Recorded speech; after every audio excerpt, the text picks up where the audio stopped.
குரு பகவானின் வக்ர பெயர்ச்சி காரணமாக கும்ப ராசிக்கு என்ன நடக்கும் என்று பார்க்கலாம். கும்ப ராசிக்கு என்னென்ன மாதிரியான பலன்கள் ஏற்படும் என்று இங்கே பார்க்கலாம். அக்டோபர் 9ஆம் தேதி குரு பகவான் ரிஷப ராசியில் வக்ர பயணம் மேற்கொள்ள உள்ளார். கிட்டத்தட்ட 4 மாதங்கள், அதாவது பிப்ரவரி மாதம் 4ஆம் தேதி வரை இந்த பயணம் நீடிக்கும். ரிஷப ராசியில் ரோகிணி, கார்த்திகை நட்சத்திரங்களில் குரு வக்ரம் அடைகிறார்.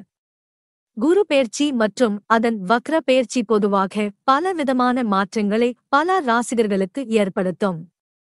சிலருக்கு வாழ்க்கையை அடியோடு மாற்றும் குணம் கொண்டது குரு பெயர்ச்சி. குரு பொதுவாக சிலருக்கு வாழ்க்கையை அடியோடு மாற்றும் குணம் கொண்டது. அந்த வகையில் உங்களுக்கு என்ன மாதிரியான மாற்றங்களை இந்த குரு பகவானின் வக்ர பெயர்ச்சி ஏற்படுத்தும் என்று பார்க்கலாம். அந்த வகையில் கும்ப ராசிக்கான பலன்கள் இங்கே கொடுக்கப்பட்டு உள்ளன. பலன்கள்: உடல் ஆரோக்கியத்தில் பிரச்சனைகள் ஏற்படலாம். மன ஆரோக்கியம் சரியாகும். ஆனாலும் முன்பு மோசமாக இருந்த மன ஆரோக்கியம் காரணமாக ஏற்பட்ட உடல் பாதிப்புகள் தொடரும்.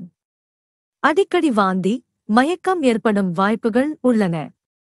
இனி உங்களுக்கு பொருளாதாரம் உயரும். பணம் கொட்டும். பிசினஸ் தொடங்கினால் வெற்றி நிச்சயம். வீடு, நிலம் கிடைக்கும் வாய்ப்பு வரும். பெரிய மனிதர்கள் ஆசிர்வாதம், உறவு கிடைக்கும். சினிமாவில் வாய்ப்பு கிடைக்கும். செல்வாக்கு உயரும். உங்களின் செல்வாக்கு உயரும். அதனால் இந்த வாய்ப்பை பயன்படுத்திக் கொள்ளுங்கள். நீங்கள் பலரிடம் பிரபலம் ஆகும் வாய்ப்புகள் உள்ளன. இதுவரை வெளியே தெரியாமல் வாழ்ந்து கொண்டு இருந்த நீங்கள் இனிமேல் உலகிற்கே தெரியும் அளவிற்கு நீங்கள் பெரிய ஆளாக மாறும் காலம் வந்துவிட்டது. எல்லாத்திலும் வெற்றி பயன்படுத்திக் கொள்ளுங்கள். நீங்கள் தொட்டதெல்லாம் துலங்கும். கெட்டதெல்லாம் விலகும். முதலீடு செய்தால் வெற்றி பெறுவீர்கள். நிலம் வாங்கும் வாய்ப்பு உள்ளது. குரு இருந்தால் நல்லதே நடக்கும்.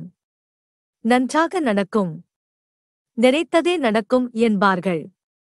அப்படிதான் உங்களுக்கு நடக்கப் போகிறது. உங்களுக்கு புதிய வேலை வாய்ப்பு கிடைக்கும். புரமோஷனுடன் கூடிய சம்பள உயர்வு கிடைக்கும். நீங்கள் தொடங்கும் தொழில் வெற்றி அடையும். இத்தனை காலம் வேலையில்தான் பிரச்சனை நிலவியது. இனி அந்த பிரச்சனை இருக்காது. பரிகாரம்: நாகர்கோவில் நாகநாத சுவாமி கோவிலுக்கு சென்று வழிபடுவது நல்ல பலனை தரும்.